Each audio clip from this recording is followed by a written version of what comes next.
Secondo l'ultimo monitoraggio dell'Istituto Superiore di Sanità, il Veneto avrebbe un 50% di possibilità di passare in zona rossa nei primi giorni del 2022 tra Capodanno e l'Epifania. Uno scenario che arriva dalle proiezioni analizzando i dati dei contagi e ricoveri nella nostra regione.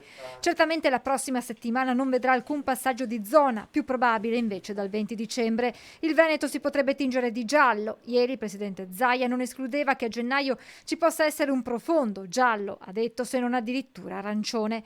Intanto anche oggi nella nostra regione si contano in 24 ore 3.271 nuovi positivi e ancora una volta maglia nera la provincia di Treviso con 712 contagi rispetto al report di ieri. Con una media di 588 casi al giorno, spiega il direttore generale dell'USL 2 Francesco Benazzi, un terzo sono ragazzi in età scolare.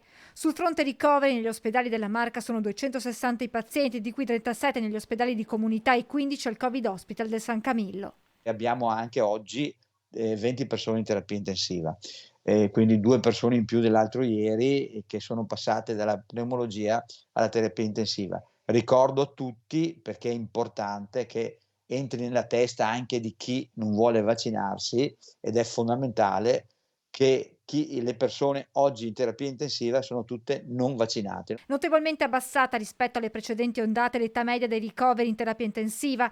Tra i non vaccinati si registrano pazienti di 55-65 anni, quelli vaccinati sono over 70, immunizzati nella prima fase della campagna vaccinale con 2 dosi, dunque con una copertura ormai molto bassa.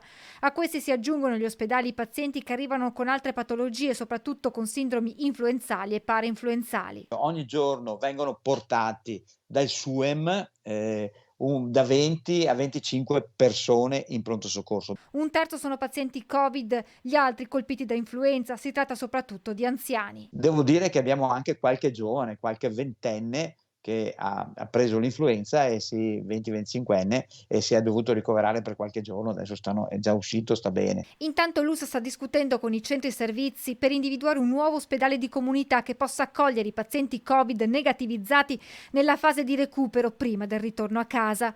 Sul fronte vaccini per i bambini 5-11 anni, il 15 dicembre in arrivo nella Marca le prime 15.000 dosi pediatriche di Pfizer, immunizzazioni che prenderanno il via con la collaborazione dei pediatri dal 16 dicembre e i vaccini continueranno anche nel periodo delle festività, salvo 2 brevi pause. Diamo riposo ai nostri operatori il giorno di Natale e il primo dell'anno e basta. Il resto faremo le vaccinazioni. I punti tamponi invece non si fermeranno nemmeno nei giorni di festa.